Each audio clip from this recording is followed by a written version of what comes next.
Bonjour, je vous propose un petit cours, tuto sur l'introduction du module M1204 sur la fiscalité. Et ce premier chapitre aura pour objectif de parler dans les grands principes, en tout cas, du système fiscal français. Alors, dans un premier temps, on va déterminer qu'est-ce que l'impôt. Alors l'impôt, avant toute chose, c'est un prélèvement effectué d'autorité et à titre définitif sur les ressources, sur le bien des individus ou des collectivités.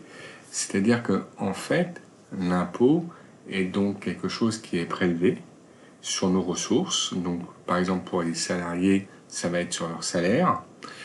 Pour les collectivités qui peuvent être, par exemple, des sociétés, ça sera sur leurs bénéfices. Et donc, c'est quelque chose qui n'est pas remboursable. C'est pour ça qu'on parle d'un prélèvement qui est effectué par l'État, c'est-à-dire effectué d'autorité et à titre définitif.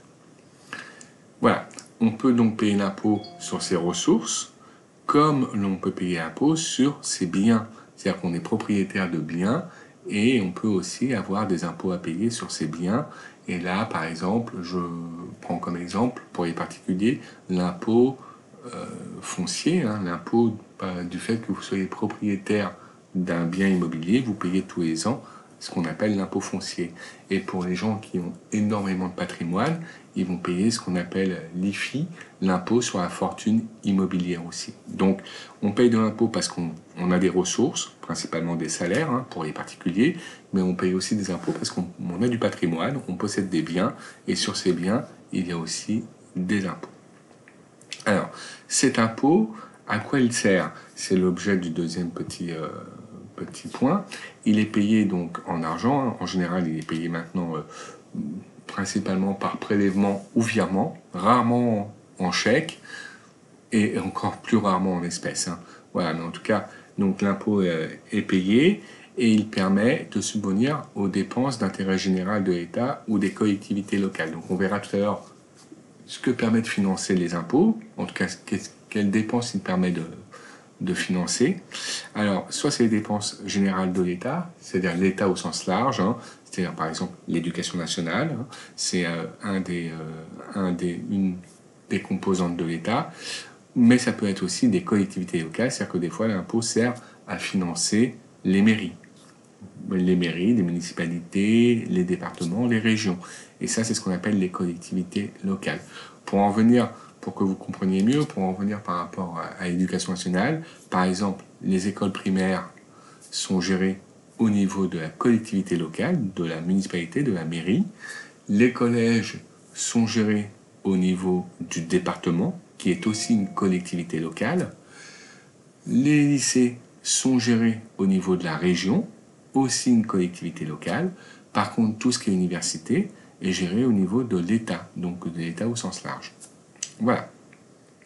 L'État n'a pas de contrepartie directe. C'est-à-dire que c'est pas parce que vous payez de l'impôt que vous allez avoir plus d'aide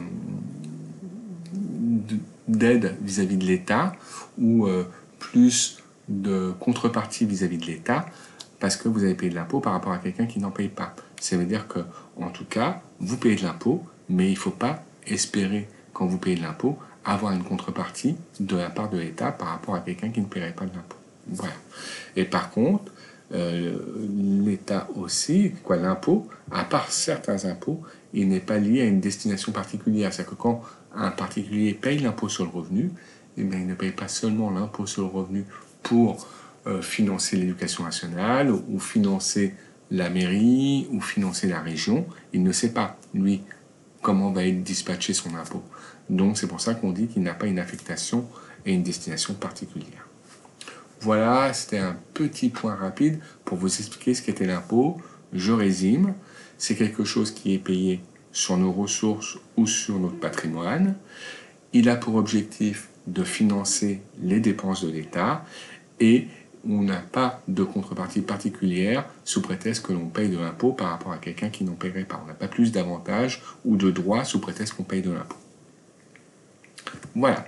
Alors, justement, on va essayer de comprendre un petit peu d'où proviennent les recettes de l'État. On l'a dit, hein, c'est grâce aux impôts que proviennent les recettes de l'État. Et donc là, principalement, donc, je vous ai mis les recettes perçues en 2020 par l'État français. Hein. Alors, tous les graphiques ou les tableaux statistiques que je vais vous présenter à partir de maintenant ont été réalisés avant la crise du Covid, donc il est probable que les éléments soient un peu différents maintenant. Là, ce sont des prévisions qui ont été réalisées, et donc en fonction du Covid, eh bien, en effet, les recettes de l'État, et surtout ses dépenses, ont pu énormément évoluer. En tout cas, le budget de l'État au niveau seulement des recettes fiscales, hein, uniquement au niveau des recettes fiscales, c'est environ 293 000 millions d'euros. Donc c'est un montant très important qui se répartit principalement de la façon suivante. L'impôt sur le revenu, c'est l'impôt payé par les particuliers, permet à l'État de collecter tous les ans 75 000 millions d'euros. L'impôt sur la société est payé par les sociétés, hein, sur les bénéfices qu'elles réalisent. Et donc ça permet à l'État de récupérer 48 000 millions d'euros. La taxe intérieure sur la consommation des produits énergétiques, principalement, c'est ce qu'on appelle la taxe sur la consommation des produits pétroliers. Hein. Lorsqu'on fait le plein d'essence, eh bien, il y a énormément de taxes sur le coût d'un litre d'essence. Un litre d'essence, en général, en ce moment, c'est entre 1,20 et 1,30. 1,20 €, 1,30 €, eh bien, il y a en fait un montant très important de ce 1,20 €, 1,30 € qui revient à l'État sous le titre de la taxe intérieure sur la consommation des produits énergétiques. Ça rapporte environ 12 000 millions d'euros par an à l'État. Mais en fait, ce qui rapporte le plus à l'État, au niveau des recettes fiscales, c'est la TVA. La TVA, hein, je vous rappelle qu'à chaque fois que l'on consomme quelque chose en France, eh bien, on va, nous, payer de la TVA à un taux qui peut être différent selon ce que l'on consomme. Donc le taux peut être de 20%, le taux peut être de 10%, le taux peut être de 5,5%, ou voire de 2,1%. On étudiera les taux un peu plus tard, hein, mais en tout cas, à chaque fois que l'on consomme quelque chose, dans le prix que l'on paye, il y a une partie de TVA qui est reversée à l'État. Et c'est la vache à lait, hein, le montant le plus important de ces recettes fiscales. Ça représente 125 000, pratiquement même 125 000 millions d'euros par an, ce qui est quand même considérable. Voilà, les autres contributions fiscales, ici, qui représentent environ 30 000 millions d'euros par an, correspondent aux impôts liés au fait que vous soyez propriétaire, la taxe foncière, la taxe d'habitation, ça c'est tous les impôts que l'on paye parce qu'on est locataire ou on est occupant d'une habitation, d'un logement. Et puis, il y a d'autres impôts, comme on a parlé tout à l'heure, hein, l'impôt sur la fortune immobilière. Vous avez aussi, évidemment, d'autres impôts liés aux sociétés, hein, comme ce qu'on appelle la contribution foncière des entreprises. On verra ça un peu plus tard. Et ça représente environ 30 000 millions d'euros. Donc, les recettes fiscales qui étaient prévues pour 2020 en France, c'était 293 milliers de millions d'euros. Donc, vous voyez, le montant est important. Alors, je vous l'ai mis ici, donc là vous voyez que le montant est en fait plus important. Là, voilà, la TVA, 126 milliards d'euros, l'impôt sur le revenu, l'impôt sur les sociétés. En tout, vous voyez que le graphique ici propose un total de recettes de 313 milliards d'euros.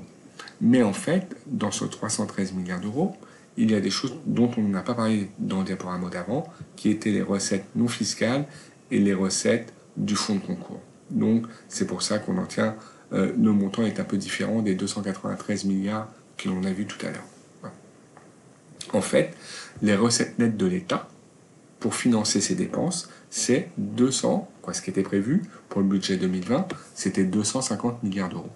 Pourquoi pas 313 et 250? Eh bien, tout bêtement, parce que l'État va financer les collectivités territoriales, on l'a vu tout à l'heure, hein, les mairies, les régions, les départements, à hauteur de 41 milliards d'euros, et va financer aussi l'Union européenne. Hein, tous les États de l'Union européenne ont une contribution à payer à l'Union européenne, et pour la France, elle a été prévue de 21 milliards d'euros.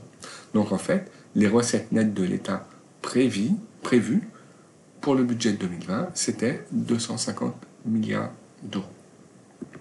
Alors, à quoi servent ces 250 milliards d'euros principalement? principalement, on va dire qu'il y a 5 politiques publiques majeures en France, hein, où sont utilisées la majorité du budget de l'État. Évidemment, le premier ministère, on va dire, la première mission de l'État, la plus importante, hein, c'est l'éducation et la recherche. Vous le voyez, là, tout ce qui concerne les dépenses d'éducation et de recherche, ça correspond à un montant de 102, 103 milliards d'euros par an, ce qui est quand même considérable. Tout ce qui est lié à la dépense, aux dépenses de sécurité, hein, que ce soit la police nationale, la gendarmerie, mais aussi l'armée, ça représente un budget de 66 milliards d'euros. Tout ce qui est lié aux politiques sociales, c'est-à-dire tout ce qui est lié au travail et de l'emploi, c'est-à-dire qu'il y a aussi au financement des hôpitaux, de la cohésion des territoires, ça représente 54 milliards d'euros. De plus en plus, il y a une enveloppe budgétaire importante qui est allouée au développement durable, à tout ce qui est lié aux missions d'écologie et de développement durable.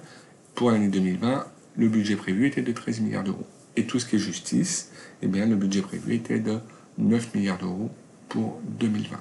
Donc voilà, l'État a en fait 32 missions, mais là, ce qui est représenté dans ce diaporama-là, c'est les 5 missions qui ont le plus de besoins financiers de la part de l'État et qui sont donc celles qui coûtent le plus cher à l'État sur une année. Voilà. Alors, les dépenses de l'État. On a vu que, évidemment, les dépenses étaient... on a vu les cinq missions qui demandaient le plus de financement de la part de l'État. Maintenant, quelles sont les dépenses de l'État, non pas en fonction des missions, mais par nature? Évidemment, principalement, l'État doit financer son personnel.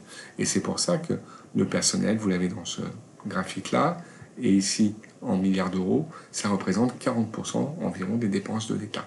L'autre dépense très importante, c'est tout ce qui est dépenses d'intervention, qui représente 28% du budget de l'État. Donc là, ce sont toutes les dépenses qui vont être liées à des refinancements auprès de personnes qui vont en avoir besoin.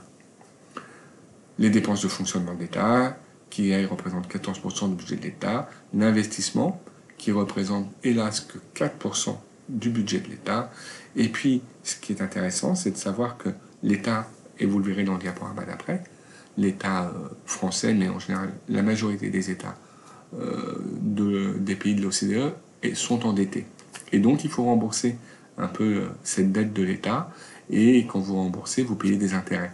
Et donc, conclusion, 38 milliards d'euros par an sont destinés à rembourser les charges de la dette de l'État.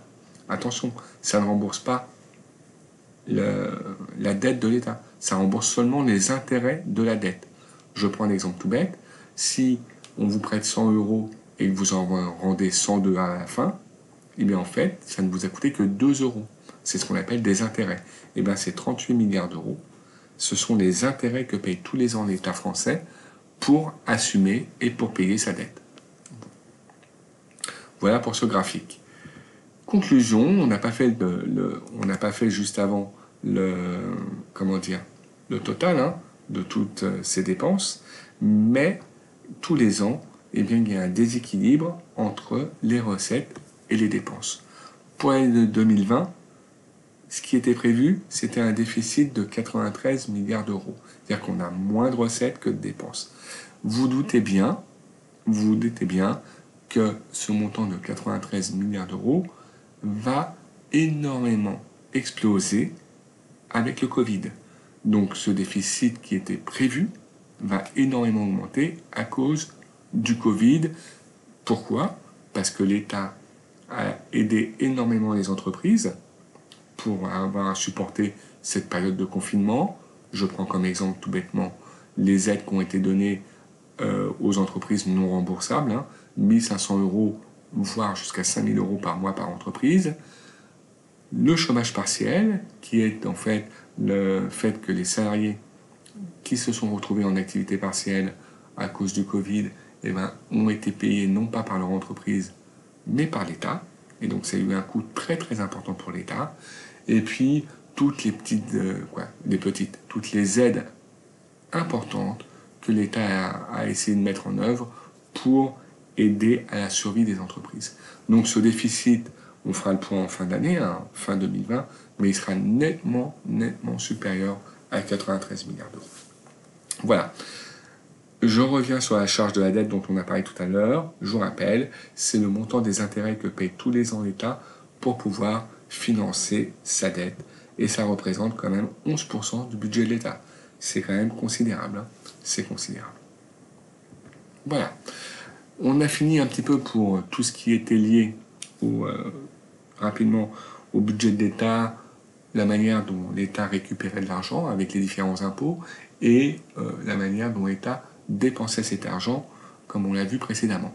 Maintenant, on va rentrer un peu plus dans le vif du sujet et on va essayer de voir quels sont les impôts en France. Et c'est pour ça que ce thème s'appelle la classification des impôts. Donc déjà, on peut classer les impôts d'une certaine façon selon leur assiette. Alors ça veut dire quoi selon leur assiette? Eh bien ça veut dire que c'est en fonction de la manière dont ils sont calculés. Donc comme je vous l'ai dit tout à l'heure, il y a des impôts en France qui sont calculés en fonction des revenus que vous percevez. Celui que vous connaissez le mieux, c'est l'impôt sur le revenu. Hein. Les personnes physiques qui perçoivent un salaire, vont payer un impôt sur leur revenu. Donc c'est un impôt qui est lié au revenu. Les personnes qui ne perçoivent pas de salaire ne payent pas d'impôt. Là, donc c'est une première classification. On peut aussi classer les impôts selon les dépenses. Parce que selon vos dépenses, vous allez payer plus ou moins d'impôts. Alors, l'impôt principalement qui est lié aux dépenses, c'est la TVA. Parce que la TVA, c'est une taxe que l'on paie dès que l'on consomme. Quand on va acheter quelque chose, il y aura toujours une partie du prix TTC qui sera liée à la TVA. Donc, je vous l'ai dit tout à l'heure, il y a 4 taux en France, 20%, 10%, 5,5% et 2,10%. Principalement, les deux qui sont le plus utilisés, c'est 20% et 5,5%. Voilà. Après, vous avez l'impôt sur le capital. C'est-à-dire que vous possédez du patrimoine, et puisque vous possédez du patrimoine, vous allez être amené à payer de l'impôt. Et donc cet impôt que vous allez être amené à payer, il est lié au fait que vous possédez soit du patrimoine immobilier, soit du patrimoine financier, c'est-à-dire que vous avez des placements en bourse, des placements en assurance vie, des placements financiers, et qui vous rapportent tous les ans des intérêts, donc des revenus, et sur lesquels vous allez donc payer de l'impôt. Enfin, vous pouvez avoir de l'impôt qui sont liés à des caractéristiques techniques. C'est-à-dire que, en fait, ça c'est un impôt qui n'est pas payé par tout le monde, ça va un petit peu dépendre de votre situation. Et c'est vraiment quelque chose d'assez marginal. On en parlera un peu plus tard. On peut aussi classer l'impôt de manière administrative. C'est-à-dire que des fois l'impôt est directement versé à l'administration fiscale.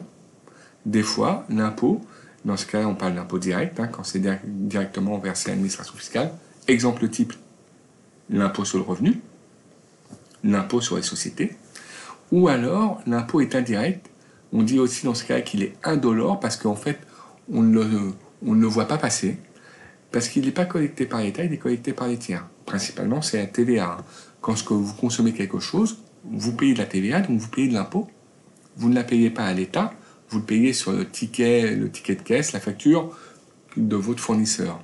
Et après, ce fournisseur reverse la partie de la TVA qu'il y a sur la facture et il reverse cette somme à l'État. Donc c'est pour ça qu'on parle d'un impôt indirect parce qu'il n'est pas directement collecté par l'administration fiscale, mais il est collecté par un intermédiaire qui est souvent un vendeur, un commerçant, un fournisseur. Dernière possibilité de classement, le classement par destination. C'est-à-dire que qui va collecter l'impôt? Est-ce que ça va être les collectivités locales? Exemple type, l'impôt foncier ou les impôts, la taxe d'habitation? Ou est-ce que c'est directement l'État, comme pour l'impôt sur les sociétés ou l'impôt sur le revenu? Donc voilà, donc ça c'est pour vous montrer qu'on peut classer l'impôt selon différents critères. Alors, 4 caractéristiques de l'impôt: le champ d'application, le fait générateur et l'exigibilité, l'assiette de l'impôt et la liquidation de l'impôt, et le recouvrement de l'impôt. Donc ces 4 termes que l'on va être amené à utiliser au cours de l'année pour arriver à comprendre un petit peu qui doit payer l'impôt, pourquoi il doit payer l'impôt, à quel moment de cet impôt doit être payé et comment cet impôt doit être payé. Donc le champ d'application, on pourrait dire que c'est pourquoi, qui doit payer de l'impôt. Voilà. Alors, par exemple, un Français qui travaille à l'étranger, doit-il payer son impôt sur revenu en France ou doit-il payer son impôt sur revenu dans le pays où il travaille? Ça fera partie donc du problème du champ d'application de l'impôt. C'est-à-dire qu'il est anormal qu'il paye à la fois son impôt en France et à l'étranger. Donc on verra plus tard qu'il y a des règles comme ça pour éviter une double imposition. C'est-à-dire qu'une personne qui travaille à l'étranger mais qui réside en France, eh bien on verra qu'elle devra payer son impôt soit dans le pays où elle travaille, soit dans le pays où elle réside. En tout cas, c'est la notion de champ d'application. Après, il y a le fait générateur et l'exigibilité. C'est pourquoi, qu'est-ce que vous avez fait comme action qui fait que vous êtes redevable de l'impôt. Par exemple, si je reprends l'exemple de l'impôt sur le revenu, le fait de travailler, de percevoir un revenu, c'est un fait générateur de percevoir un revenu et de travailler, et donc ça vous rend exigible de payer de l'impôt. Lorsque vous allez acheter quelque chose dans un magasin, vous avez un fait générateur qui est l'achat, et comme sur cet achat il y a de la TVA, ça vous rend exigible du paiement de la TVA. Voilà. Donc ça, le fait générateur et l'exigibilité, c'est répondre à la question quelle action, quel événement vous avez eu qui vous rend redevable du paiement de l'impôt. Après, il y a l'assiette et la liquidation de l'impôt. Et ça, on l'a vu aussi tout à l'heure, l'assiette de l'impôt, c'est-à-dire sur quelle base est calculé l'impôt. Est-ce qu'il est calculé sur vos revenus, comme pour l'impôt sur revenu? Est-ce qu'il est calculé sur le bénéfice, comme pour l'impôt sur les sociétés? Est-ce qu'il est calculé sur ce que vous avez acheté, comme pour la TVA? Donc, il y a aussi cette notion de déterminer quelle est l'assiette de l'impôt et la liquidation, c'est-à-dire la manière dont est calculé l'impôt. Est-ce qu'il est calculé de manière directe, avec un taux précis? Est-ce qu'il est calculé de manière progressive, ce qu'on appelle par tranche? C'est-à-dire que l'impôt sur revenu, il est progressif. Si on a un petit revenu, l'impôt sera faible. Mais si on a un très fort revenu, c'est pas pour ça qu'on aura un très fort taux d'impôt, puisque l'impôt est progressif, il augmente progressivement, tranche par tranche. Donc là aussi, le calcul de l'impôt est différent selon l'impôt dont vous êtes redevable. Il y a aussi des impôts qui sont complètement fixes. Tout le monde paye la même chose. C'est-à-dire que ce n'est pas lié à un pourcentage, c'est lié à un montant qui est fixe, identique pour tout le monde. Et puis après, dernière caractéristique qui nous intéressera, c'est comment est recouvré l'impôt. Est-ce que vous le payez directement auprès de l'État? Est-ce que, comme on l'a vu tout à l'heure pour la TVA, est-ce qu'il y a un intermédiaire qui est une entreprise qui va percevoir l'impôt que vous devez et qui le rendra à l'État? Est-ce que c'est l'État qui vous enverra un avis d'imposition pour le payer directement?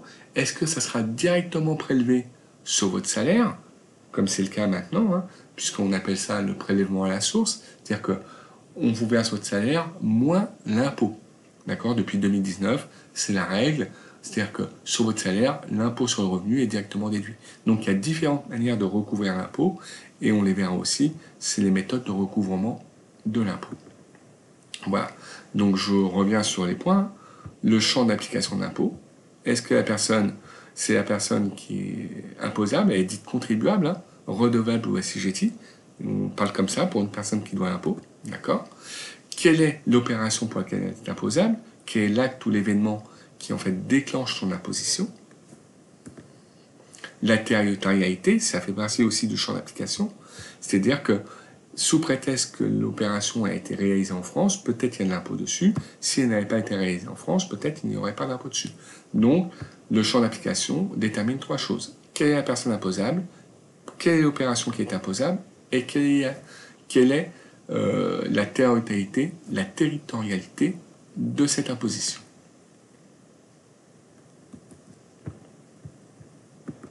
Voilà. Le fait générateur, on l'a dit tout à l'heure, c'est l'événement ou l'acte qui fait naître une obligation fiscale. Et l'exigibilité, c'est justement le fait que vous ayez réalisé un événement qui vous rend redevable de l'impôt. C'est ce qu'on a aussi dit tout à l'heure. L'assiette de l'impôt, on l'a vu, Aussi, mais je reviens dessus, vous pouvez être imposable sur votre revenu pour les salariés, au niveau de l'impôt sur le revenu, sur votre bénéfice pour les sociétés, sur votre chiffre d'affaires. Le chiffre d'affaires, c'est la somme de vos ventes, hein. Encore pour les sociétés, mais là on parlera plutôt des auto-entrepreneurs, ou sur votre capital, sur la valeur de votre patrimoine, c'est-à-dire que vous possédez du patrimoine mobilier ou immobilier, et vous... Nous avons aussi le mode d'évaluation, c'est-à-dire que quand l'État détermine la façon, le calcul de l'impôt, il peut y avoir plusieurs évaluations. Ça peut être une évaluation réelle, c'est-à-dire que là, elle prend réellement vos revenus et elle détermine l'impôt en fonction de ça. Mais parfois, ce n'est pas possible. Donc elle fera une évaluation forfaitaire, c'est-à-dire que le montant sera évalué de manière approximative et par l'administration fiscale. C'est le cas par exemple souvent des auto-entrepreneurs, où en fait on évalue de manière un petit peu forfaitaire leurs revenus pour déterminer le montant de leur impôt.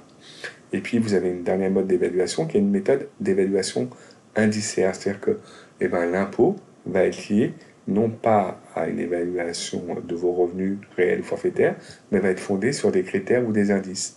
Ça peut être le cas pour tout ce qui est taxe d'habitation ou taxe foncière, où on ne prend pas en compte vos revenus, mais on prend plutôt en compte votre logement, les caractéristiques de votre logement, les indices du logement, les critères du logement. Voilà. Donc c'est un autre mode d'évaluation. Alors le calcul de l'impôt, je vous l'ai dit tout à l'heure, on peut soit donc lui appliquer un taux. Je vous ai dit, par exemple, la TVA, c'est 20%, 10%, 5,5% ou 2,1%. Autre taux qui concerne l'impôt sur les sociétés, donc l'impôt sur les bénéfices des sociétés, le taux de l'impôt sur les bénéfices des sociétés, c'est 28%. Voilà, donc là, vous avez un taux, vous voyez, directement, et ce taux est appliqué à l'assiette de calcul de votre impôt. Soit la base imposable est déterminée, et l'impôt est calculé sur une base imposable qui est liée à un barème. Et c'est souvent un barème qui est progressif, donc qui augmente progressivement.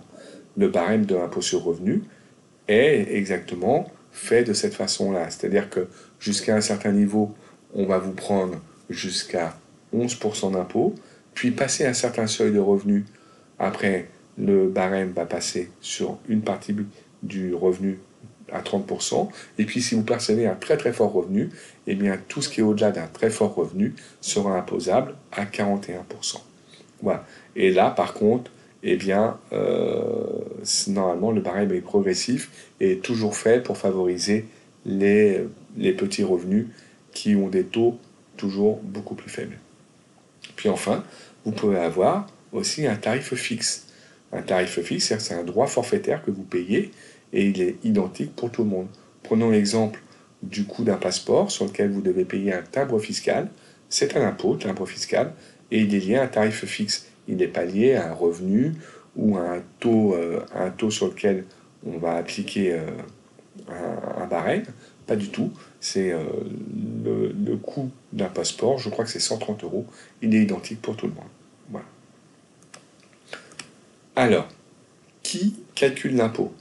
Ça peut être directement le contribuable, et oui, ça peut paraître étonnant, mais ça peut être nous directement qui calculons notre impôt. Alors nous les particuliers, non, parce qu'on n'a pas les compétences pour le faire, mais par exemple, tout ce qui concerne l'impôt sur les sociétés, le montant de la TVA que doit reverser tous les mois une entreprise à l'État, eh bien c'est elle qui fait directement sa déclaration et qui verse directement après le montant à l'État. C'est-à-dire qu'en même temps qu'elle fait sa déclaration sur le site d'impôt.gouv, elle va aussi reverser cette somme directement à l'État. Donc ça peut être effectué donc, directement par le contribuable. Sinon, ça peut être l'administration qui va calculer l'impôt, mais elle va le calculer grâce à des éléments qui ont été fournis par le contribuable. C'est le cas de l'impôt sur le revenu. On fait nous-mêmes notre déclaration d'impôt sur le site d'impôt.gouv. Hein. On fait normalement ça entre fin mai et début juin. On déclare donc nos revenus de l'année précédente. Et puis après, ce n'est pas nous qui calculons notre impôt. C'est l'État qui peut déterminer en fonction de ce que l'on a déclaré comme montant, comme chiffre. Et bien c'est l'État qui va pouvoir déterminer le montant de l'impôt directement. Donc c'est souvent le cas pour les particuliers on déclare nous-mêmes, et après, l'administration, c'est-à-dire l'État, calcule le montant de l'impôt. Et puis, il y a une autre possibilité, c'est que c'est l'État qui s'occupe de tout. Donc, elle fait elle-même la déclaration, et elle détermine aussi le montant de l'impôt. Quand on reçoit, par exemple, la taxe d'habitation, la taxe foncière, eh bien, on n'a rien déclaré. C'est l'État qui s'est occupé de tout. L'État qui a été voir quelle était la valeur de l'habitation dans laquelle on logeait, qui permet de déterminer le montant de la taxe d'habitation. Ou quel est l'emplacement dans lequel est située notre maison, dont on est propriétaire, et en fonction de ça, c'est l'État qui détermine directement quel est le montant de la taxe foncière. Donc, encore une fois, le calcul de l'impôt, il est lié à deux choses, soit un taux, soit un barème, soit un montant fixe, et qui le calcule, soit directement contribuable si on a les compétences, donc c'est l'exemple des sociétés, hein, soit l'administration pour tout ce qui concerne les particuliers. Comment on recouvre l'impôt? Ça veut dire quoi recouvrir l'impôt? C'est-à-dire comment on paye l'impôt. Comment on paye l'impôt? Là, il y a 3 méthodes pour payer l'impôt. Premièrement, on reçoit chez nous un avis d'imposition. C'est-à-dire qu'on reçoit, ou alors maintenant, de plus en plus, on reçoit par mail, hein, on reçoit un avis d'imposition de l'État nous disant, voilà, vous devez telle somme d'argent. Très bien. Dans ces cas-là, eh bien, c'est ce qu'on appelle un recouvrement par voie de rôle. C'est-à-dire qu'on reçoit un avis d'imposition qui nous indique le montant que l'on doit payer et à quelle date on doit payer. Et on fait, de nos jours, on ne fait plus que des virements pour ça. Hein. De plus en plus, les gens ne payent plus par chèque ni en espèces, donc directement par virement. C'est le cas donc des impôts fonciers, des impôts liés à la taxe d'habitation. Tous ces impôts-là sont recouverts par voie de rôle. Deuxièmement, l'impôt peut être réglé directement par le contribuable, spontanément, sans que l'État ait envoyé un avis d'imposition. Souvent, c'est le cas pour les sociétés. Okay, les sociétés, elles vont déclarer leurs bénéfices, et en même temps qu'elles vont déclarer leurs bénéfices, elles vont régler directement l'impôt sur ce bénéfice au niveau de l'État. Toujours sur le site d'impôt.gouv. C'est le cas aussi des personnes qui vont être assujetties à l'impôt sur sur la fortune immobilière, je vais y arriver, hein, qui vont déclarer la valeur de leur patrimoine immobilier et qui vont pouvoir déterminer grâce à un barème qui leur sera communiqué le montant de l'impôt qu'ils doivent payer. Enfin, ça peut être ni l'État qui vous détermine quelle somme vous devez payer et à quelle date, ni vous qui le faites directement, ça peut être un tiers qui s'en occupe. Et ça, c'est l'objet de ce qu'on appelle une retenue à la source. Et c'est la nouveauté de 2019 au niveau des salaires, c'est-à-dire que les entreprises, maintenant, elles versent aux salariés non plus le salaire avant impôt, mais elles versent aux salariés, en fin de mois, le salaire après impôt. L'impôt, elles l'ont conservé, et cet impôt qu'elles ont conservé, elles vont le reverser directement à l'administration. Et après, le particulier, le salarié, n'a plus besoin de payer l'impôt sur son salaire parce qu'il a déjà été payé au niveau de sa rémunération mensuelle. C'est ce qu'on appelle une retenue à la source. C'est-à-dire que quelqu'un, souvent une entreprise, hein, quand on parle des salaires, va retenir l'argent lié à l'impôt et le reverser directement à l'administration. Voilà. Donc les 3 modes de recouvrement qui sont proposés au niveau de l'impôt en France. Voilà. Donc j'espère que ce diaporama vous aura permis donc de faire rapidement une présentation donc, de l'impôt en France, hein, donc un petit peu du système fiscal français. Je répète les 3 points importants. Quels sont donc les impôts qui permettent à l'État d'être financé? Donc principalement, on l'a vu tout à l'heure, c'est la TVA. Hein. C'est quand même l'impôt qui rapporte le plus de recettes fiscales par an en France. Deuxième point que l'on a vu, à quoi servent en fait les différents impôts qui sont perçus par l'État. On a vu que principalement ça servait à 5 missions principales, et dans ces 5 missions principales, il y en a 2 qui prédominent, qui sont l'éducation et l'éducation nationale et l'université, la première, hein, et la deuxième qui est tout ce qui est lié à la sécurité, c'est-à-dire gendarmerie, armée et police nationale. Et puis, troisième point, on a un petit peu vu les différents types d'impôts qu'il y avait en France, et surtout la manière dont on devait déclarer l'impôt et payer l'impôt. Et que là, il y a plusieurs méthodes par rapport à ça, et que de plus en plus, on essaye de demander aux assujettis, c'est-à-dire aux contribuables, de payer progressivement l'impôt régulièrement au cours de l'année, c'est-à-dire tous les mois, afin de ne pas avoir une grosse somme d'argent à payer en fin d'année. Voilà. Et on verra ça quand on travaillera sur l'impôt sur le revenu. On parlera de ce prélèvement à la source, mais aussi de cette mensualisation des autres impôts qui permet en fait aux personnes qui sont redevables de l'impôt de ne pas payer en une seule fois leur impôt, mais de le payer progressivement en 10 fois. Mais on en reparlera quand on travaillera sur l'impôt sur le revenu. Voilà, bon, c'était un premier petit tuto d'explication et d'initiation au niveau de la fiscalité française, et on poursuivra après sur tout ce qui concerne après la TVA. Je vous remercie, à bientôt, au revoir.